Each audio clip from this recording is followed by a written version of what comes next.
As we run out of ground in the Yukon, it'd be nice to have had a season or two under our belt and to say, okay, here's the score, here's what the ground's like in Alaska.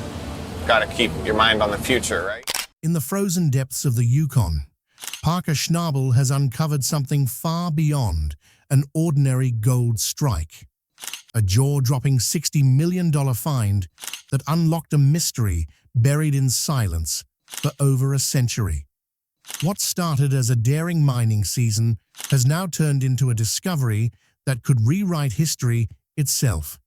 Hidden beneath layers of permafrost and stone, Parker's team broke into an ancient sealed vault, untouched, locked tight, and echoing with secrets long forgotten.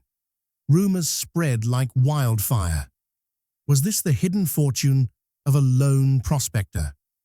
A lost treasure from the chaotic Klondike gold rush? Or something deliberately concealed, meant to vanish forever?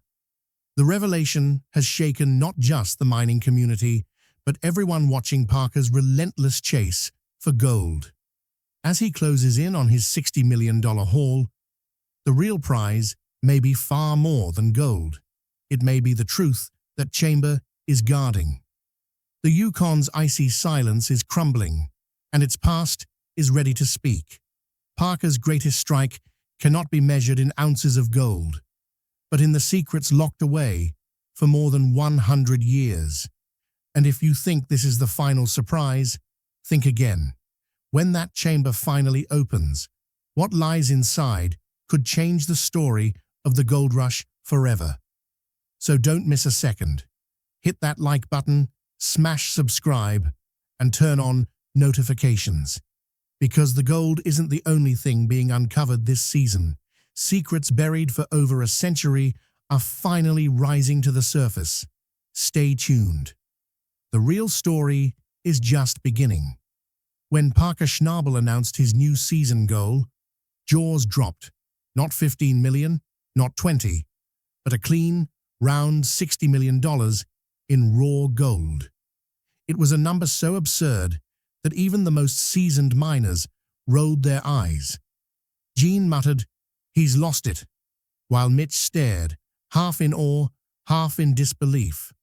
No one on Gold Rush had ever crossed that line. Parker wasn't just trying to beat the competition, he was chasing something bigger. This goal wasn't a gimmick. It wasn't born out of boredom or ego. It began weeks earlier, inside the dusty attic of Parker's grandfather's old cabin. While cleaning out boxes of yellowed maps and family journals, Parker found a strange leather ledger bound with twine. Inside, brittle pages recorded strange entries, unmarked coordinates, shorthand geology symbols, and in the margins, a single phrase scribbled again and again: "Corridor of Fire." There were no modern claims attached, no corporate interest, just a forgotten piece of Klondike lore referencing a vein of gold so rich, miners either struck it and vanished, or died trying. Parker didn't tell the crew everything, but what he did say was enough. 40 million in one season. That's the number burned into every whiteboard, scratched into helmet tape, and muttered during late-night shift changes. Tony Beats called it a fantasy, chuckling on camera. 40 million? That kind of gold don't exist unless you're digging in mythology. But Parker didn't laugh. He made a few calls, pulled strings only a legacy name like Schnabel could pull, and vanished for 3 weeks. He returned with a team and a plan. Gene Cheeseman was back. Mitch Blaschke, Brennan, and a new face, one no one had seen before. Dr. Elias Venn, not a miner, not a driller, a geologist who had spent the last decade researching seismic faults and ancient mineral beds in Siberia. Parker said Venn wasn't here for dirt science. He was here to read the bones of the land, the ones buried under ice and time. Tensions cracked early. Mitch questioned the goal. Gene challenged the logistics, but Parker was unshaken. "This isn't just a claim," he said. "This is legacy. We find it, or we fall, trying. The target was a stretch of untouched land known as Desolation Creek, an unregistered zone nestled deep between glacial valleys north of Dawson City. No road led in. The site didn't appear on modern maps. It was rediscovered only recently through LIDAR scans Parker bought privately. The scans revealed unnatural ground shifts, sharp angles, and sink patterns that suggested untouched bedrock. Not glacial, something else. Older, more violent. The locals, especially the Tagish elders, had a different name for it: the Mouth of Fire. According to stories, Desolation Creek swallowed whole mining parties during the 1898 rush. Dozens of men were said to have struck gold, sent word, and then were never heard from again.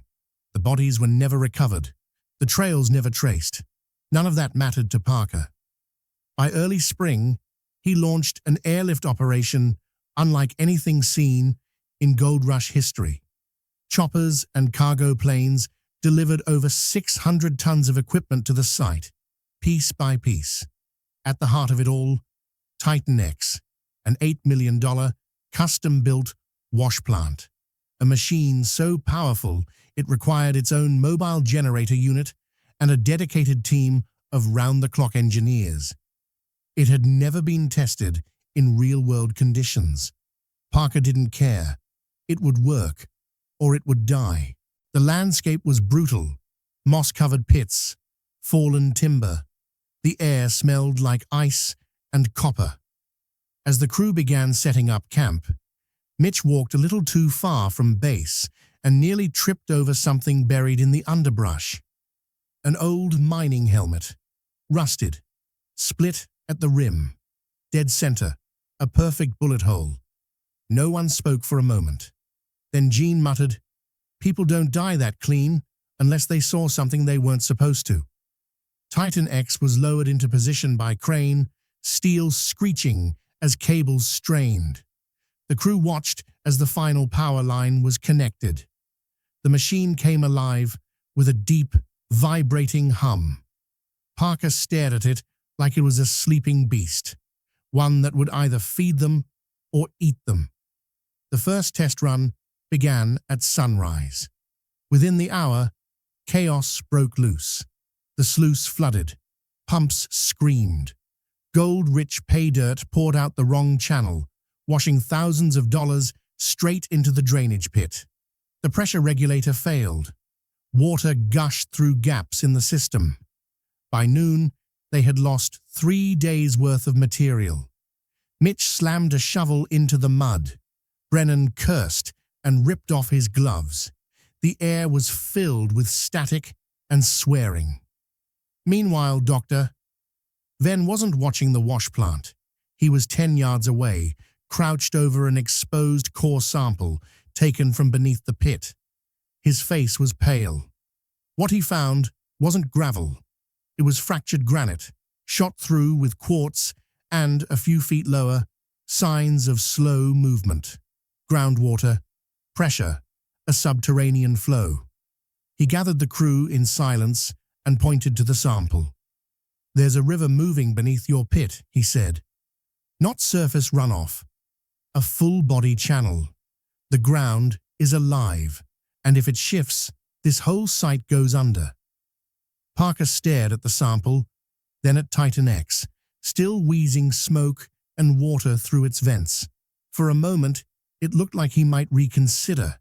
He didn't. "We patch the system," he said. "We brace the walls. We seal the river, reroute whatever we have to, and we don't sleep until this thing runs clean." Nobody argued, not because they believed, but because when Parker speaks like that, the only thing louder than his voice is the silence of what he's about to wake up. And deep below Desolation Creek, something was already stirring. After 18 days of relentless digging, sleepless rotations, and mechanical failures patched together with duct tape and desperation, the crew finally struck it. It started like any normal day. Mitch was running Titan X while Jean worked the secondary cut and Parker was down in the trench, wrist-deep in frozen gravel. Then came the call from the assay lab. 92 ounces, not per week, not per clean-out, per 100 yards. Nobody said anything at first. They just stared at the numbers, as if the paper might catch fire from disbelief. Jean blinked and checked again. No, that's got to be wrong, he said. That's a misprint or... But it wasn't. Parker didn't even smile. He simply nodded once, sharp and silent, and said, "Keep going." The team doubled efforts, cutting deeper into the trench. What they found wasn't natural. Nuggets didn't scatter the way gold usually does, not in drifts or streaks. These were arranged, tightly clustered in a widening spiral, each one almost perfectly spaced. Parker crouched at the edge of the formation and traced a line with his finger. "It's like someone planted them," he whispered. Dr. Venn said nothing for a long time, just stared. Then he dropped to one knee, scraped a clean layer of silt away, and examined the mineral bands with a lens. "This isn't placer gold," he murmured. "This is fusion-layered, almost volcanic." He looked up slowly. "I've seen this before, in Kazakhstan and in Argentina, but only along meteorite fault lines." He paused. "This is geological heresy." Later that afternoon, Brennan's dozer blade scraped something hard. Not rock, not wood, metal. The crew gathered around as they carefully uncovered a box, long, rusted, its seams eaten through by root systems that looked centuries old. When they finally pried it open, the hinges snapped like old bones. Inside were 3 smelted bars of gold, each perfectly intact despite the decay around them. They weren't stamped with modern registry numbers. No weight, no mint marks. Just a strange sigil burned into their sides, an angular spiral, sharp and unnatural. Jean stepped back. "That's not a miner's mark. That's not anything I've seen." Dr. Venn took photos and said nothing. Parker held one bar in both hands. His voice was low and calm. "This isn't just pay dirt. This is history rewriting itself." Word spread fast, quicker than Parker expected, and far beyond what he wanted. Within days, he noticed a glint in the sky. Then another. Not birds, not planes, drones. High-range reconnaissance models, too quiet to spot without light. They buzzed overhead in irregular patterns. The crew started hearing clicks at night, like distant shutters snapping. Parker traced the origin to Tony Beats. It wasn't even subtle. Tony didn't deny it. "That boy wants to play Kings and Legends?" Tony sneered on a radio call. "I want to know what's really down there." Parker responded by activating signal jammers. He blacked out the airwaves and blocked satellite feeds, but it didn't stop the intrusions. 2 nights later, a fuel tank was slashed. Generator lines cut. One of the ATVs was found charred and overturned near the tree line. That same night, Brennan followed fresh boot tracks leading out from the northern edge of camp. He came back with a thermal drone memory chip, a set of drill cores stamped with the Beats family logo, and a tattered notebook with GPS scribbles labeled Zone Delta. Parker gathered the crew. "We're being watched, sabotaged." Stalked Jean stepped forward. "You need to shut this down before someone gets hurt. You've got men seeing ghosts and gold in the same shovel scoop. This isn't a race anymore. It's a war." But Parker's response was colder than the Yukon air. "We dig until the earth bleeds gold, or someone stops us." He doubled security, hired 2 ex-Marines who didn't speak unless they were moving. Trail cameras were installed, shotguns locked in the equipment shed. No more open-air gear, no more unguarded fuel. But all the security in the world couldn't stop the earth itself. It happened during the night shift. Brennan was running an excavator on the edge of a trench, now known as Zone Delta, a deep-cut offshoot that, according to Venn, matched the electromagnetic patterns found near the spiral vein. The crew had just breached a deeper layer of bedrock when the wall gave out. The collapse was instant. Tons of rock and ice poured down like water. The cat vanished in seconds.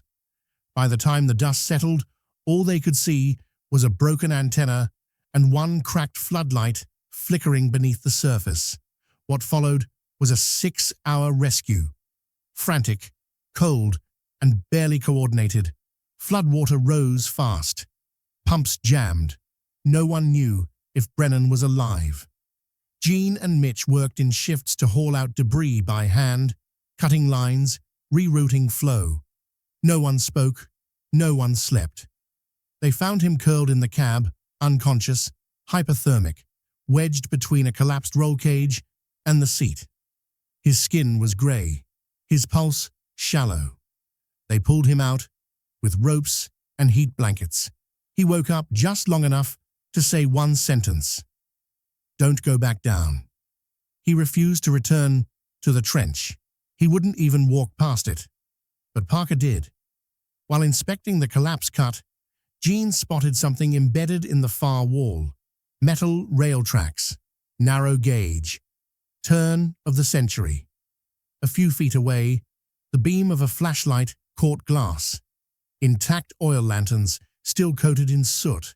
And behind it all, sealed tight into the rock face, a steel door. It wasn't modern. It wasn't from Parker's crew. The surface was pitted and blackened by time. At its center, carved in the same spiral mark as the smelted bars, sat a rusted iron bolt and an inscription scratched in near-illegible script. Dr. Venn read it slowly. Sub oro, non redibo. Beneath gold, I do not return. He turned to Parker, his face unreadable. This isn't mining history. This is private syndicate territory. 1893. Great panic, secret hoards, gold smelted and buried outside the banks. Gene stepped back, alarmed. If methane's rising that close to a sealed chamber, opening it could blow the whole cut. Parker looked at the bolt, then back at the crew. We open it. No vote, no debate, just the sound of boots on gravel as the crew silently prepared for the breach. The bolt cracked open with the groan of a century-old scream. Dust poured out, dry as bone. The moment the chamber opened, every flashlight flickered, then flared, as if reacting to something unseen. No one spoke as they stepped through the steel doorway. Behind the reinforced plate, the passage widened into an arched corridor, its walls coated not in dirt or shale, but quartz.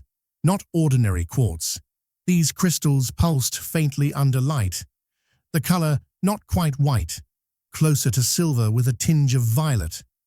And laced between the cracks, veins of gold. Not fine lines, ropes, thick as fingers, curling through the stone like a nervous system. They descended 20 feet before the tunnel opened into a natural cavern. Except nothing about it felt natural. The ceiling soared 30 feet above, coated in golden stalactites, long and jagged as if frozen mid-drip. Some had fused with the floor, creating pillars of metal and mineral. A mist hovered near the ground. Not moisture, but something finer, like powdered mica suspended in still air. Dr. Venn knelt and scraped a layer from one of the formations. This isn't normal crystallization, he muttered. It's as if something catalyzed the gold, forced it to grow in structures. Like a virus further in, they found a shaft carved into the far wall, partially collapsed. In front of it stood 7 pickaxes, not leaning, not dropped, buried in the rock mid-swing. Handles splintered, tips still lodged in the wall. But there were no bodies, no tools, no sign of what stopped them. just frozen intent. Miners who had been digging one moment and stopped the next. Mitch touched one pickaxe and pulled back. "Feels warm." Parker said nothing. He just kept walking. A hum started, barely audible at first, subtle and low, like a distant engine idling. But there were no machines, no wind, and yet it came in waves. Venn held up his field meter. The needle twitched. "EM fields," he said. "Very strong. This entire cavern is charged." Suddenly, Mitch stumbled and dropped his light. It clattered against a rock, illuminating a dark shape in the corner. It was a body, half buried under crystal growth, knees drawn to chest. Its clothes had long since rotted away, but a wooden cross still hung around its neck, fused into bone and fabric. One hand was outstretched, holding something small and bright. They leaned in. A gold nugget, fused to the palm, melted in place like a branding iron. Venn stared at it in silence, then said, almost reluctantly, "That's human skin, melded with raw ore. I've never seen anything like this." No one moved. Parker approached slowly, eyes fixed on the kneeling figure. The gold in the hand shimmered under his light, strangely fluid, despite being solid. He whispered, barely audible, "This place was never meant to be found." Back at camp, things changed. At first, it was minor. Lights would flicker at night, radios would cut to static, then return mid-sentence. But by the second night, after entering the chamber, the dreams began. Mitch woke up screaming, drenched in sweat. He claimed something was speaking from beneath the floorboards, words he couldn't understand. Jean saw shadows moving across the dig site when no one was there. Even the diesel generators started to misfire. Equipment failed. Entire sections of the sluice froze, despite no weather change. Gold pans shattered. Metal warped slightly, as if the magnetic field itself was shifting. Then came the next clean-out. It was unlike anything they'd ever seen. The sluice captured translucent gold. If that's what it was. The nuggets weren't opaque. They shimmered in light, like liquid glass, yet were hard as stone. Dr. Venn tested one and could only say, "This is unclassified. It doesn't match any known sample. It might not even be terrestrial. Brennan lost it." He stood in the center of the camp and threw his hard hat into the fire. "This isn't mining anymore," he shouted. "This mine is alive. It's watching us. It knows we're here." He left that night, didn't take his gear, just walked into the forest with a headlamp and a prayer. Jean tried to stop Parker. "We need to stop. We don't know what we're unearthing here." Parker stared at the latest assay report, 112 ounces per 100 yards, the highest yet. "I came for $60 million, he said. "Nothing stops that now." But nature had other plans. 3 days later, the weather turned. A wall of black clouds gathered on the horizon, faster than radar could explain. Venn said it wasn't on any model. The storm hit hard, like nothing Yukon had seen in a century. Winds snapped trees, mud flowed in sheets. The river rose fast, threatening to overrun the main sluice line and Titan X, the heart of their operation. They had one option: divert the river. The plan was suicidal. Blast a trench through the western ridge, redirect the floodwaters into the lower valley. If it worked, they'd save the dig site. If not, they'd collapse half the camp into a sinkhole. They drilled through the night. Explosives were set. Cables run. Jean handled the charge. When it blew, the trench cracked wide, swallowing the flood like a throat. But the backlash was worse than expected. Water surged through the overflow ditch. Jean got caught in the crosscurrent, swept under, pinned beneath debris. Mitch dropped everything. grabbed a winch line, and dove in.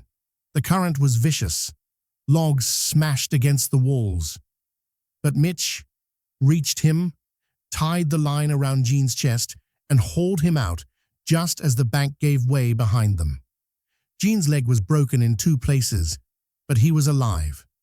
As the rain lashed down and the wind howled, Parker stood before Titan X, now partially buried in sludge.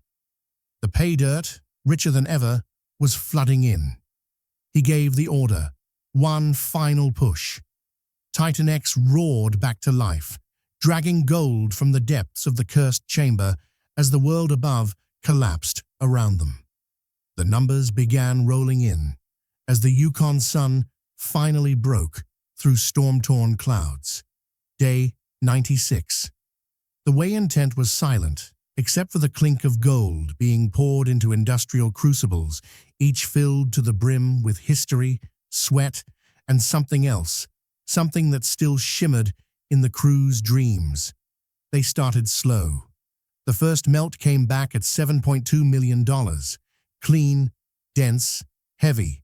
Then another, $8.4 million. The second cache from the riverbed trenches. Gene, still limping from the rescue, watched quietly as the scale climbed. Parker stood still, arms crossed, face unreadable. Not excitement, not relief, just focus, like the numbers were reading him. Next haul, $16.8 million. Mitch gave a low whistle, then caught himself. No one else was speaking. The process continued into the night, with the smelting line running hot, purifying gold that defied geological norms. Some had been pulled straight from the judgment vein, some from the translucent deposits in the crystal chamber.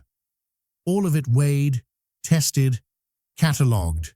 $32.4 million. The camp should have erupted, but by then, only a few crew members were still watching. Brennan had never returned. Venn sat in a corner, muttering equations into a worn notebook, sketching something that looked like a helix of quartz veins coiled around a human figure. No one wanted to ask. Finally, after all the ore was processed, the last bar cooled and catalogued, the final screen flashed. $60,108,600.27. It didn't feel real. The room was quiet. One of the Marines turned guards let out a breath and whispered, "He did it." Parker didn't move, his eyes locked on the tally, unblinking. Someone raised a bottle in salute. Someone else dropped to their knees and wept. Most just sat down wherever they stood, too exhausted to register what had happened. Gene finally looked over and said, "You got what you came for." But Parker shook his head, almost imperceptibly. Not all of it.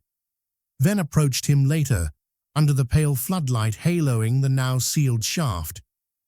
"You know what this means?" he asked. Parker didn't respond. "You've drawn blood from the bones of the earth," Venn whispered, "and the earth doesn't forget." That night, the ground trembled. It started as a soft rumble, then a long, low groan that echoed through the camp like thunder rolling underground.